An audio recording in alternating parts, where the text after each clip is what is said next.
Alright, alright. Let's hope it works this time. uh, this is episode 2 of the Name Pending podcast, where I ramble for the second episode. Like I said, I'll most likely have people later, but for right now, it's just me rambling. Got a couple subjects here. Not sure how long I'm gonna make this. Could make it to half an hour. Could make it 20 minutes. I don't really care. Just kind of, you know, just felt like recording.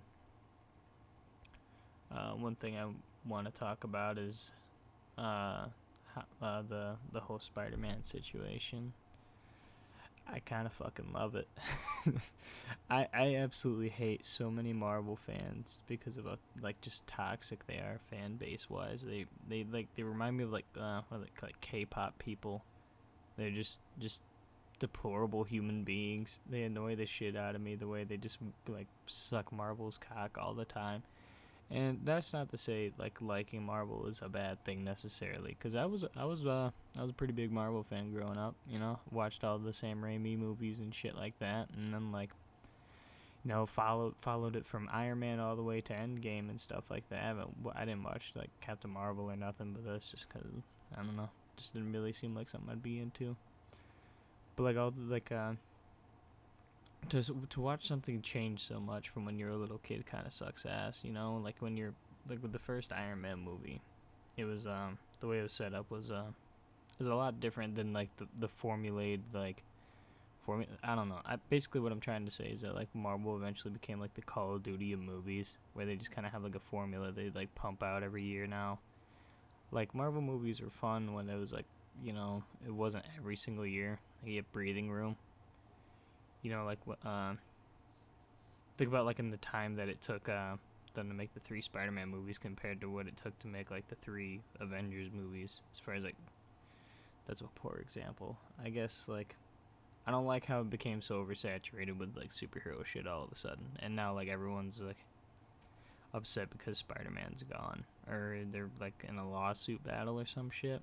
Like Sony and Disney themselves, they aren't getting along, and I do like that Disney can't like just buy them either, because I think there's like a law in Japan where they're very anti-monopoly. You can't just go and buy like a whole fucking company because you're just like, oh, I didn't really want to deal with the fucking hassle of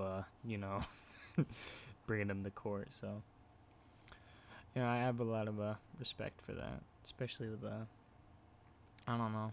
I guess like after the Infinity Saga, like Endgame or whatever, I just don't really feel like dedicated to it anymore, because now it's just gonna be a different story. I felt sad. I mean, like I wasn't really like astounded by Endgame's ending or anything, but like it just felt like it finally closed off. Like someone that's been following them since like 2008. I think that's when fucking Iron Man came out. Just like followed them from 2008 all the way until fucking, it was like 8-year process, man. It's like like a decade even.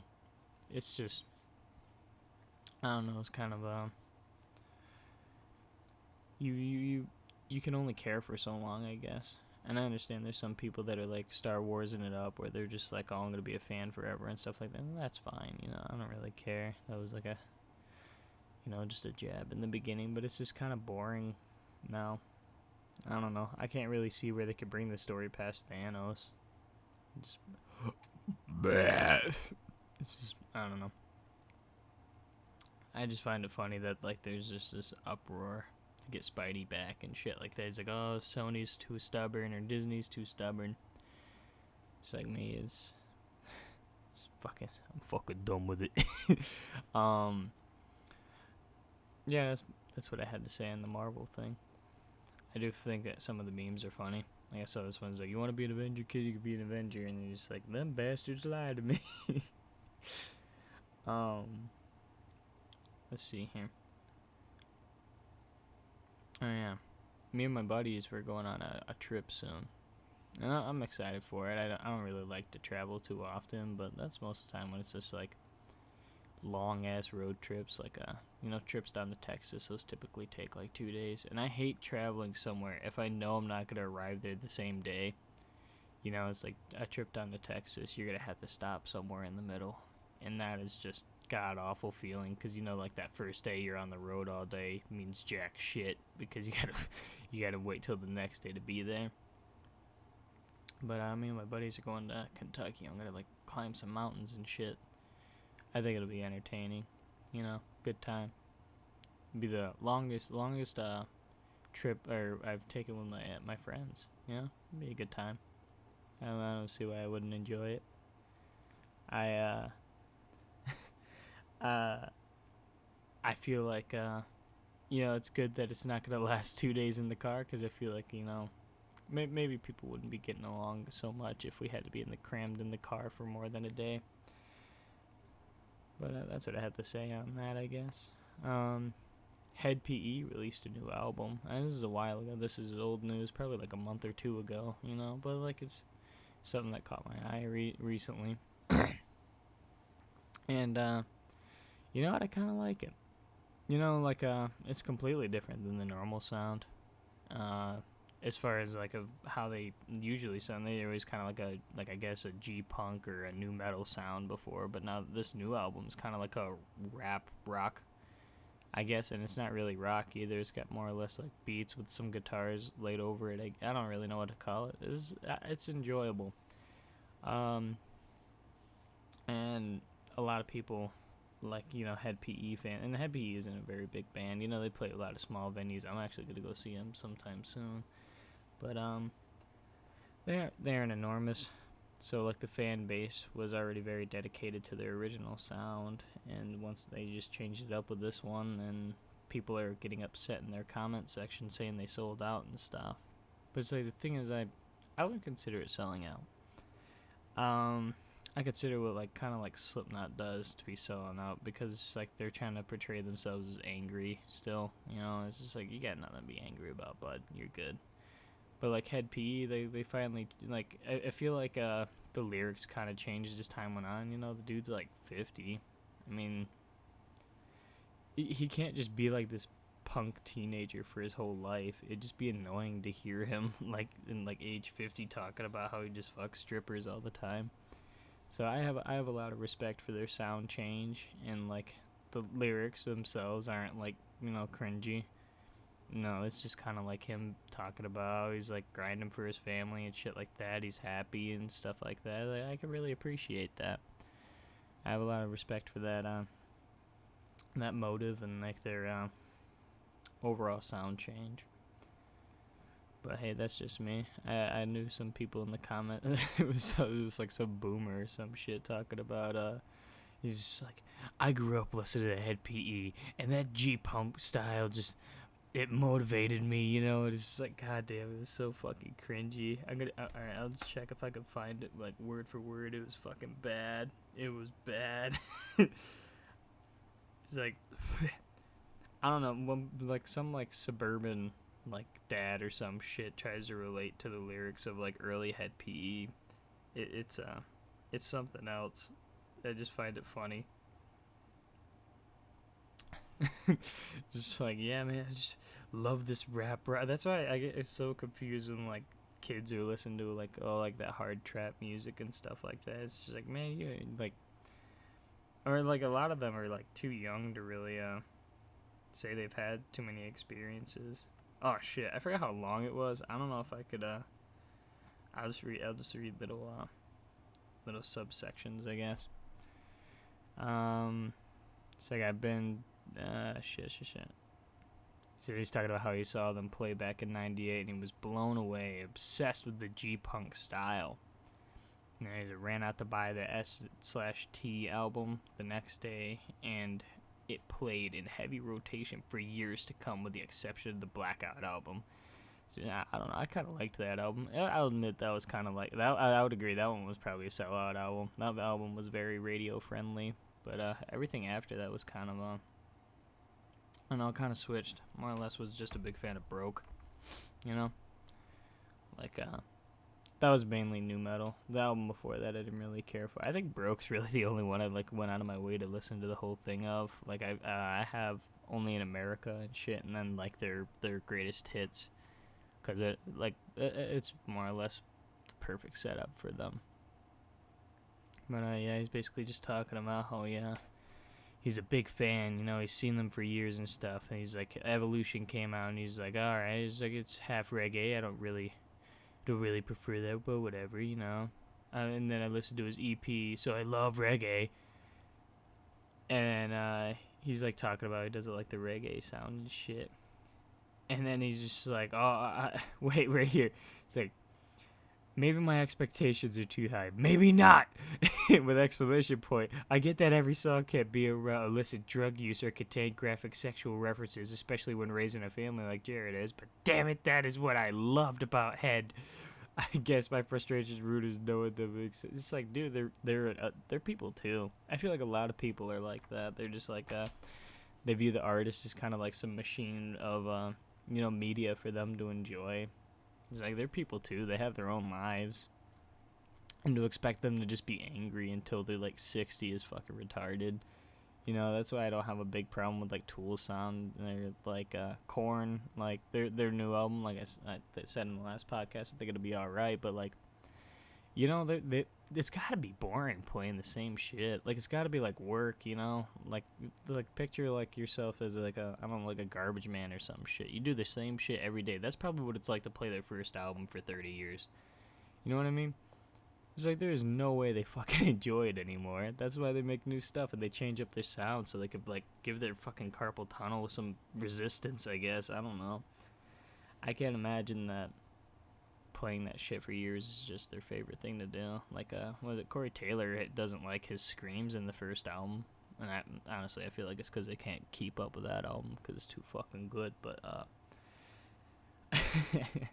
but, I feel like it's childish for them to, like, the fans to just be like, oh, whether they change their sound, fuck them, blah, blah, blah, blah. I mean, that's just kind of, I don't know.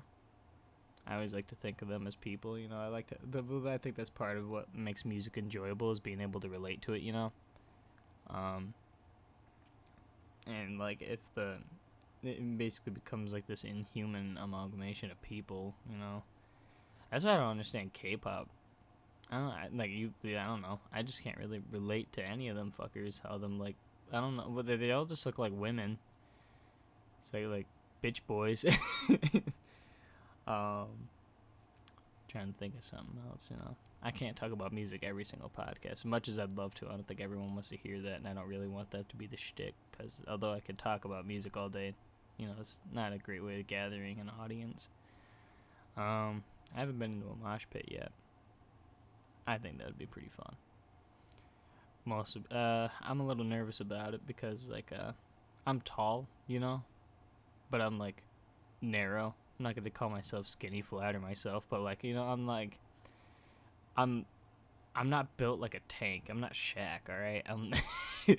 If I get, like, shoved by someone with even, like, a little more muscle mass than me, I'm going to the ground or some shit, like a fucking giraffe with its, like, hind legs being held back. And, I don't know, it's just kind of, it makes me a little nervous to try to mosh, you know? It's like I probably sound like a pussy to a lot of metalheads. That's another thing. Slayer fans. Slayer fans have to be the most aggressive breed of metal fans. Like, every metal concert I've been to so far, except, like, Disturbed. I didn't really like Disturbed's. I liked Rob Zombie at that concert. But, Disturbed, I don't know, it just felt like a lot of arrogance. You know, he's been doing it for years, and, you know, he's, like, generated an audience of, like, boomers and shit, so he's just like, yes.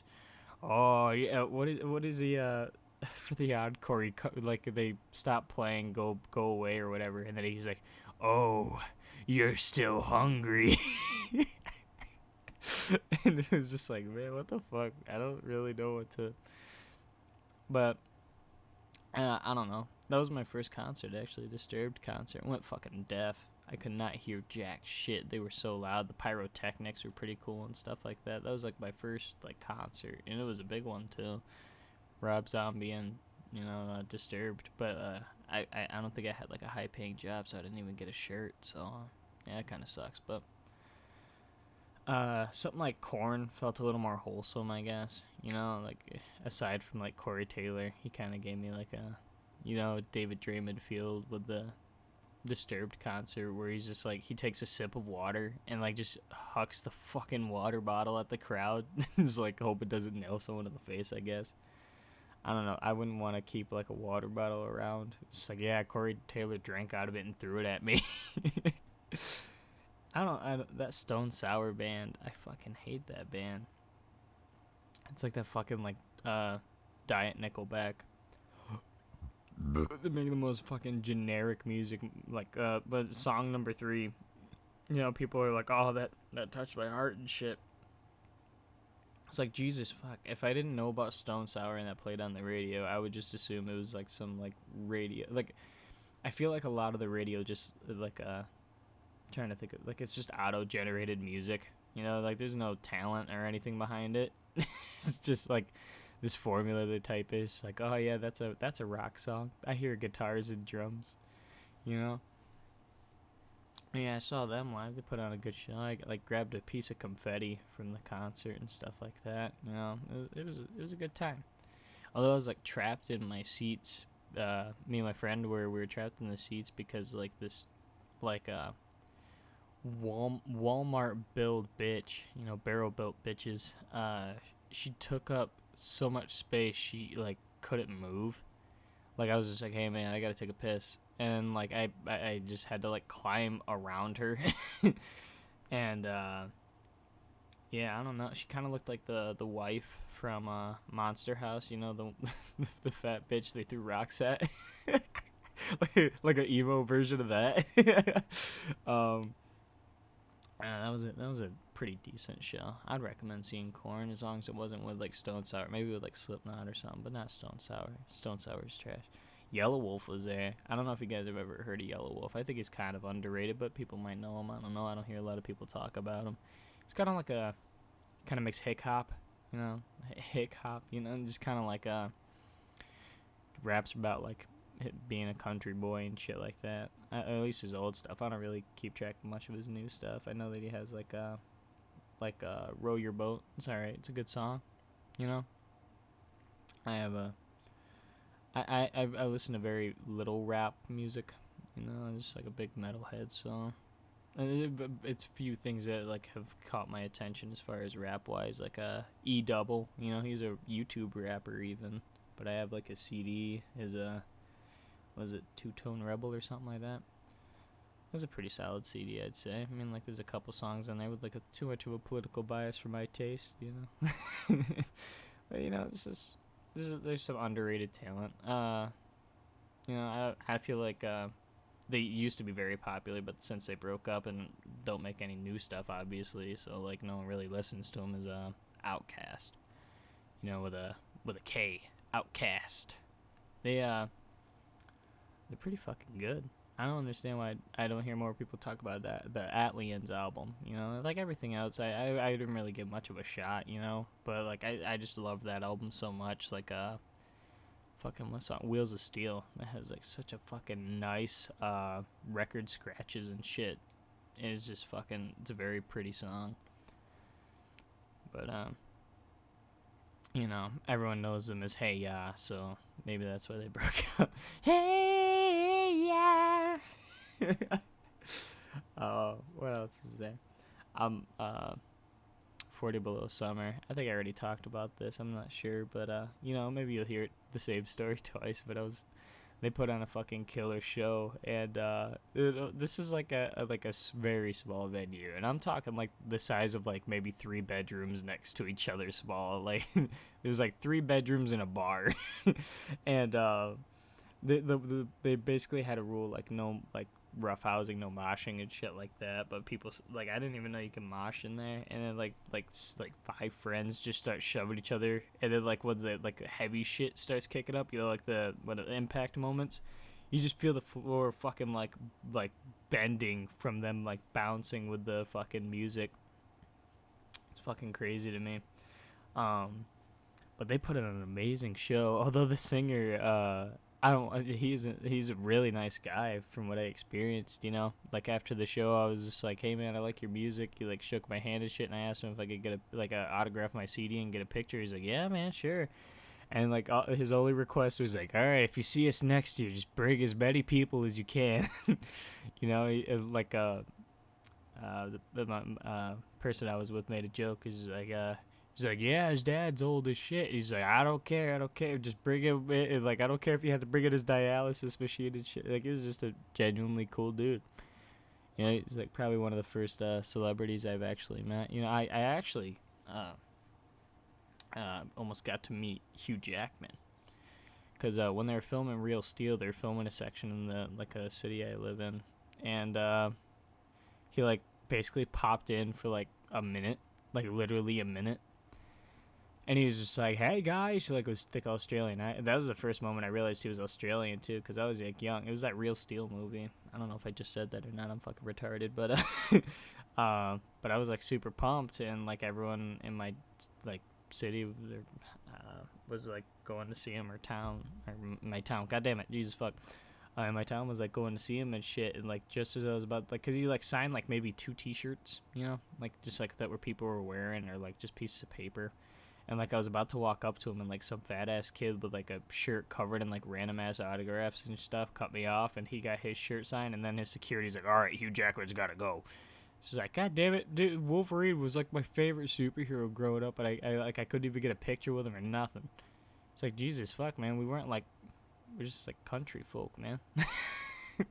we don't get much celebrities around here, man. We get like rain. But yeah, that was a pretty cool day. You know, I got to sit in the hot ass sun waiting for a celebrity to not even look at like me. But you know, it was nice to get a picture with that singer. He was a real chill dude. But during the show, like he was you know, like he got like really into it. He was like screaming and stuff, and he lifted his head up real fast, you know, and like some spit like spurted out from between his teeth on someone on the crowd, and I thought it was kind of funny. You know, he didn't mean to or nothing, just slipped out. And they put on a great fucking show, though. And, like, the band was just walking around afterwards. Like, you could have just walked up, asked them for a picture and stuff. We didn't have any Sharpies or nothing, so I couldn't ask them to sign the CDs, which I felt like a dick about, but I, like, shook their hands and shit. They did a real good show. If whoever's listening, you know, all 2 of you, if you ever have 40 Below Summer come into your city, fucking go watch them. If you're a metalhead, you will love that show. The energy, like, they're just a love in the air, man. They just like oh yeah, there's like some bit like he was like talking about in between songs. He's like, y'all motherfuckers are making my dick hard. And then like some bitch in the crowd was like, I'll take care of that for you. And then he was just like, quiet you. It was cute. That was funny. Trying to think of any other concert experience. I've only been to a handful of concerts now I think about it. I got you know, Disturbed, Korn, 40 Below Sun. Oh yeah, I saw Sublime in concert, or Sublime with Rome. You know, they didn't have I forget his name, the original singer. You know, he died of silly goose, did too much heroin or something like that. But you didn't. That was a small venue as well, but like bigger than the last one, so you weren't really able to just walk up to them and ask for autographs. But they had like pre-autographed posters, and I snatched one of them bitches up. And there was like this drunk guy that like hit this woman in the crowd, right?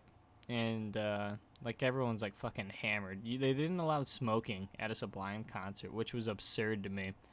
No smoking. They caught one person vaping and like took away his vape pen. He's like, yeah, you can come pick it up after the concert and shit. It's like, what the fuck, man? It's like, I don't know.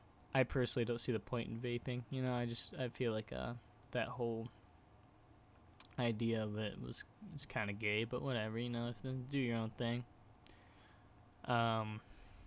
But yeah, this dude like hit some girl, and she's like crying, like pushing through the crowd and shit. And I like turn around, and the guy's like all like bald and like basically just like the typical wife beater look. And some other drunk ass like grabbed him by the neck, but it was like the most loose ass like if you have carpal tunnel or arthritis or some shit, and you were trying to choke someone. That's just what like the effect of it looked like. It looked like he had like his fingers on the sides of his neck, and that's about it. Like, he wasn't really cutting off any oxygen or nothing. And the dude was like so hammered, he had the most worried look on his face, like, I'm sorry, I didn't mean to, I'm sorry, to the dude or whatever. And his hand's like all soaked, like his hand looked wet. His hand just looked wet from something. I don't know. I just turned around and saw. I was like, that looks like some nasty shit. And like the security pulls up, like just like grabs the dude, and then like I hear the dude talking shit. Like he's just like, yeah, man, he hit his girl, so I just had to choke him out. It's like, dude, I don't know. Your wet ass hand didn't look like it was really taking any lives that night, but whatever. You could take this W if you want. There's a lot of midgets at that concert. I think there was like 2 midgets, and one of them was like sitting on someone's shoulders, and one of them like was dancing behind me and kept like brushing into my butt cheeks. It made me uncomfortable as shit. Just like turn around, can't really see, and then you like turn around and look down, and you just see like some fucking Oompa Loompa jamming. Ah, damn. That was a really good show though, but yeah, that one dude kind of killed the mood because you just hear a bunch of people start freaking out. I never thought that my first like crowd violent experience would be at a reggae concert. Yeah, it was Sublime with Rome and Tropodelic. Tropodelic's actually a really good band. They're not very well known. If you like reggae music, I'd recommend checking them out. They got a pretty solid sound. They have like although they have like not like clashing styles as far as looks. Like how like Slipknot's kind of uniform and they have like the masks and shit. Like one of the dudes looks like the guitarist, he looks like he's just straight up like a Metallica fan. He's got like the long curly blonde hair and like like the semi skinny jeans and shit like that, and he's just got like the old school guitar. Like he just looks like he's like heavy into like Metallica and shit. The dude looks, the main singer looks like if you left like Bradley Cooper in the sun too long, like he just started melting. And I don't know, they put on a great show, and they had like this really cool like percussion intermission. I think it was like before the show started, they had like a little percussion show they played, and he was like rapping and like playing a snare. The other dude. Yeah, I'd really recommend checking them out too. I like giving support to these little bands, man. I mean, like not support, like I'm fucking carrying their fan base, but just like check them out. I recommend them. They put on a good show, and you could tell that they were having fun. God, yeah, I think that's about all the concerts I've been to. It's like I could probably switch subjects, but I don't really know what I'd change it to at this point. My mind's pretty set on music right now. Like I said, once there's people here, you'll get to hear me make more jokes. Probably better ones, too, once I have someone to build off. But right now, it's just kind of me fucking dilly-dallying. I don't know if any of you heard of this band. I'm just going to talk about unknown bands because no one else will talk to me about them, so I'm going to talk about it. You can't fucking stop me. You guys ever heard of Juice? In that Juice World, the guy, like I don't know what the song was called. It's lucid dream. No, not that guy. It's like a band. It was like pre-Edema, and I feel like it's very underrated. I mean, like, I'd say their style is, reminiscent of Korn, the idea of it, but I really like the singer. And it has the original, I think, bassist and guitarist. Don't quote me on that. I know the bassist for sure, but I don't know about the guitarist being there either, or not. But yeah, the guitarist and bassist of Edema, and it wasn't really like it wasn't like they were making demos for the band. Like it was a separate band. Like they have like 2 demo tapes. One 97. They had an album come out called Butte or some shit in 98, and then another demo in 99, and they're all really good, I think. 97, actually the 97 demo is a bit rough around the edges, but like 98 and 99, they actually have a pretty refined sound, and they have like a cover of Sunday Bloody Sunday that I really like. And I feel like they didn't get big because like the singer's voice was a little rough, but I actually really like the way he delivers his vocal. It's less about like the actual talent, but like the passion behind the voice. Like I wouldn't call him the world's best singer. I think his name's like Brian Armour, something like that. But he isn't like the best in the world as far as like vocally. but he was able to deliver a great amount of passion, and he was able to deliver the message in an effective way, I think. I feel like everyone should check them out too. And the thing is, I don't think there's any chance of them reassembling, but if there ever is, I'm fucking seeing them in concert for sure, because that band was, like I said, I just listened to all their, I guess one CD. I'm not gonna lie, I burnt the demos because they're impossible to get a hold of, so I just, I like listening to the demos and the albums and stuff.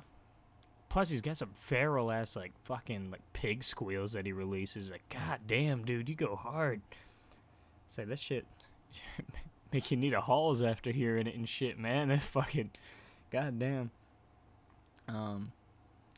It's another band. I'm looking at my CDs right now so I can ramble about different. I'm probably just not. I don't know if I'm gonna make this like a podcast episode or if I'm just gonna make this me rambling about music. But it'll probably be. I'll label it me rambling about music, but it's gonna be part of the podcast series because fuck you. Was it Reveille? I'm not sure. I heard them say Reveille on the CD, so I'm gonna call it that. It's like Reveille Bleed the Sky. CD. It's pretty fucking good. It's got a picture of an orange being dissected on the cover or some shit. I don't really know what's up with that. But they have I'm kind of really into big of the new metal scene. I feel like top 5 I'm fucking blanking right now. I took a nap today, and that's the only reason I'm recording this late. It's like midnight where I'm at, while I'm recording this. So I'm kind of recovering from a nap, but I also have work tomorrow, so I'm probably gonna cut it off in a little bit. But yeah. Yep. What's up with Eminem? Seems like he's kind of fallen off a little bit from my perspective. I'm not a rap aficionado, but he seems to have I don't really grasp the concept, because it seems like he was at his peak. People were talking about how he's a rap god and shit, but it seems like he's kind of he's shown to be just normal dude now or whatever. Who was it? Diane Word. They made a diss on him. He's like, left the rap game a god and came back a man. Dude, Diane Word's so fucking weird, but they're funny. But I don't know. I feel like his sound definitely changed as far as flow is concerned. It's very different than Re-Up. I think that's what that fucking song's called. I don't know. It's boom boom cha, boom ba boom cha. The way he attacks each rhyme. I have I believe that old Eminem, not young Eminem, I guess I should say, old the early Eminem. And that's what I'm getting at. Was he had a pretty decent flow. He's he attacked each word, and it felt like he meant every word, kind of thing. But as he got older, he just kind of came off as the grumpy guy. He's just the grumpy fucking 48-year-old.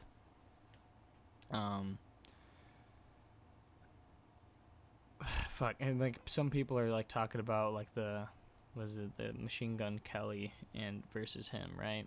And personally, I never really listened to either of them too much. They're never really So when I heard that they were fighting and stuff, I was like, all right, I'll check out the diss tracks. And I thought the MGK one was alright. Like I said, I never really dabbled in their music before. And then Eminem's response, the disses were a lot better, but the song itself and his flow just sounded it was pretty autistic shit. It's I don't know. I never liked that style of that choppiness, I don't know, never appealed to me. But a lot of people are saying that Eminem is back, and I think it's only because he says the word faggot now. It's kind of it's oh man, he's going unpolitically correct, therefore he is back. We got old M back, man. It's no, I think he's trying to keep up the same persona he had when he was 20. And the thing is, it's the age that makes the difference. And that's not me saying that he can't be Eminem still. You know, like if that's who he is, that's who he is. But it's also like when it shifts from you know, like a punk rock attitude to like just being a grumpy old bastard. Yeah, I don't know. I always thought that was kind of funny. And like people, I can't believe people actually like that song Venom. His like song Venom. That's fucking terrible. Well, it's like Venom, Venom, go and get him, Venom, Venom. Say Jesus fuck, man. I don't know if he's back.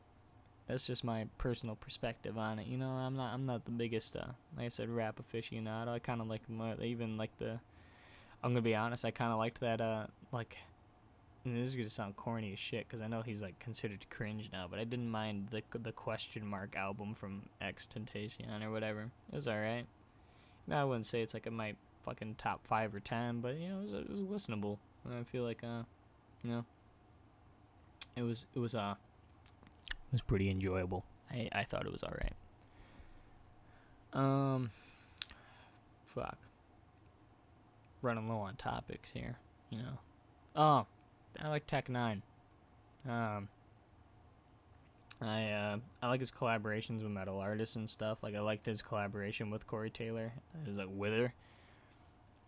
That song's fucking heavy as shit, and like there's this part in the end where he's like rapping like in sync with the drum solo, and it's like fucking. It sounds cool. I'm not even gonna try to mimic it because it's fast as shit, but he does a really good job like mending like metal and rap music. And straight out the gate with Serge Tankian from System of a Down. I mean, like I thought the Wither one was better, but that song was pretty cool too. Oh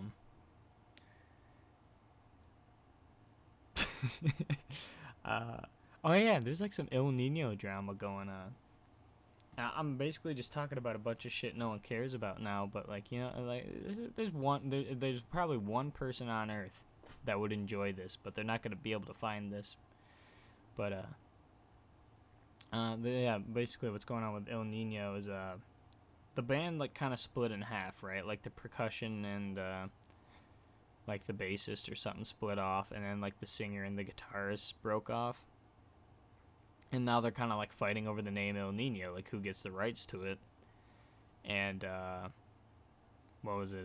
The half that had like just the drum, like that didn't have the original singer, replaced the singer and like guitarist or something. And now they're making music under the El Nino name, which I'm pretty sure is illegal.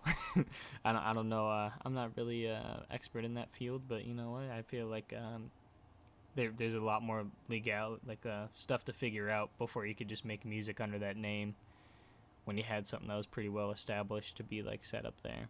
And that is sucks when bands break up, really, but like sometimes you get like you know, someone breaks off, they make a better, different brand, like Dave Mustaine and Metallica made Megadeth. You know, now you get like two of the, you know, the thrash metal genre. I personally don't care for them too much, but you know what? There's people that fucking enjoy the shit out of them bands, and you know, you gotta respect that.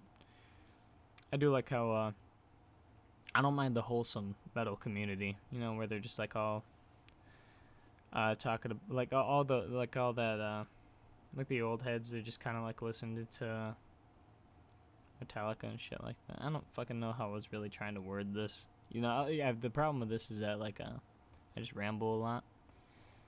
It's I can do that okay, but the problem is getting the train of thought out. Basically, like people just getting along on metal comment. It just seems like Slayer fans are the most goddamn aggressive breed. That and Pantera. I love Pantera, but I do not like Slayer. And I can guarantee if like a Slayer fan heard me say I don't like Slayer, they'd probably like just be like, "Oh, you're a pussy. What kind of metal? Yeah, I bet you like that wino metal or that Jesus fuck, my air conditioner kicked on and they fucking just scared the shit out of me." But yeah, they're just so goddamn hostile about everything, and I don't really know like why. You know, they're just like, "Oh, that ain't real metal. Slayer's the only real metal." It's like it's okay. I don't think I've heard Raining Blood, and that's the only. I mean, like that's not the only song I've heard, but like this is the only song that I was just like, all right, I could see how someone could like this Slayer song, but I've never listened to any other Slayer song. And was just like, man, that's like super unique compared to the last one. But Slayer fans, and this is a generalization, in the comments they tend to be more aggressive than, like, say, I don't know, even, like, rap fans seem to be a little bit, they trash talk each other a lot, it seems. I don't mind, Post Malone, he's got, I like, his Beer Bongs and Bentley CD. And I know when I say CD, that probably confuses some people as far as, like, why would you buy the CD when you could listen to it for free? It's like, I kind of like owning the physical copy of what I listen to, I've been, like, collecting CDs for a while. I think my very first CD was, like, the Incubus 8 CD, like, their newest one. And I don't really like Incubus too much. I really don't. Like, they were never really, I like Certain Shade of Green, fucking Wish You Were Here, and whatever is, like, the Watch Me Burst in Flames. I forget what that song's fucking called. I can't think of it right now. But you know which one I'm talking about. Basically, they're mainstream hits. I never liked the Breaking Benjamin. 3 Days Grace is okay in small quantities. It's kind of like that. I don't know how to, like, my friends always kind of describe that music as, like, dirt bike rock. Like the early 2000s music was always just considered, like, dirt bike rock. What's another funny band? Groove Enix. That band is funny as shit. It's like Nine Inch Nails if they didn't take themselves seriously. Like, they have, like, a couple songs I think are supposed to mean something, but, like, there's, like, a song on there called Booty Barn. It's like, I'm not looking at that girl's booty. And then it's got, like, this fucking, like, it's like fucking Ali A intro or whatever. That CD's fun. I wouldn't say it's my favorite, but it's just a fun CD. Hang on, I'm looking at my CDs now. Trying to figure out. Yeah. Deftones. They're alright. I don't know. I like the first 3 CDs. They're alright. I kind of... I feel like they were kind of transitioning from the sound right off the bat. There's, like, a rare breed of bands you could slowly hear progress into different sounds. Like Korn, you can hear them kind of shifting towards more like their sound now. Deftones the same. You can, like, hear how they started out versus how they are now. Tool, definitely. That's, like, a very drastic one. Like, they start out kind of like punk and kind of work their way slowly into progressive metal. It's like Undertow was, like, just casual, like, I don't know, metal, I guess. Anima was very, that was a really good CD. Fucking Lateralis, and then 10,000 Days. The reason I don't think I like the new one is because, like, 10,000 Days was so forgettable to me. It was so slow, and I understand that's probably my teen angst, It's just like, oh man, I want angry music all the time. It's like, that's not necessarily it. It's just when the music is straight up boring to listen to, it's just way too slow. Like, that's why I can never get into, like, that lo-fi shit, where it's just, like, gentle, just like, and I don't know why I always try to imitate what I'm trying to describe, but you know what I mean, where it's just kind of, like, way too soft to really do anything to it. Like, I understand maybe if you're, like, doing homework or something, I don't know. I've had to do homework in a little bit, so I guess I can't really experiment with it, but that just seems like the type of music that'd put me to sleep. Be too fucking tired to really want to, listen to it. What's some other stuff? My guilty pleasure is probably, like, sea shanties. And there's this one, I think they're called Dreadnoughts or something like that. And they make, like polka remixes of sea shanties, and I gotta say, they do some pretty solid ones. Like, they did, like, Randy Dandio and shit like that. Fucking, what do you do, what I don't conceal it? It's like sea shanty. There's something about them that's just kind of like, man, that's nice to listen to. I don't know what it is, personally. But, I don't know, I think I'm gonna have to wrap it up here. I'm glad I was able to record this. Yesterday was fucking difficult as shit. I was trying to record this yesterday, but, like, the dog across my street kept fucking barking, and it kept picking up on the mic. It was a loud-ass dog, and it kept picking up on the goddamn mic, just fucking barking its ass off, and I was just like, dude, this dog's annoying the shit out of me. And it was like same recording time, you know. I'm very bad at managing time, you know. I was trying to keep a consistent live stream schedule, but you know, I got like sick for a couple days, and then I just lost motivation to do it, and I haven't been able to really find like, I have time, I just don't give myself that time. No, I procrastinate so much shit, so like it's kind of hard for me to like, oh, I'll just like start live streaming in a little bit. But yeah, you could thank the annoying ass dog for waiting an extra day. All you eager listeners, you know. I know that just like so many of you were just itching at the neck, you know, for this podcast. But hopefully this one isn't just through one of your bud. I'm aware of the issue. I don't know how to fix it. So if you have any recommendations on how to fix it in the comments, that'd be cool. You know, all two of you. But you know, I'm trying something right now. Maybe it'll work, maybe it won't. I don't know. Probably by the third one I'll have it figured out. But you know, I just feel like chit-chatting, keeping semi-consistent upload schedule. And I don't know. Hope you guys enjoyed. I enjoyed it. I like talking about dumb shit. So yeah. See you later.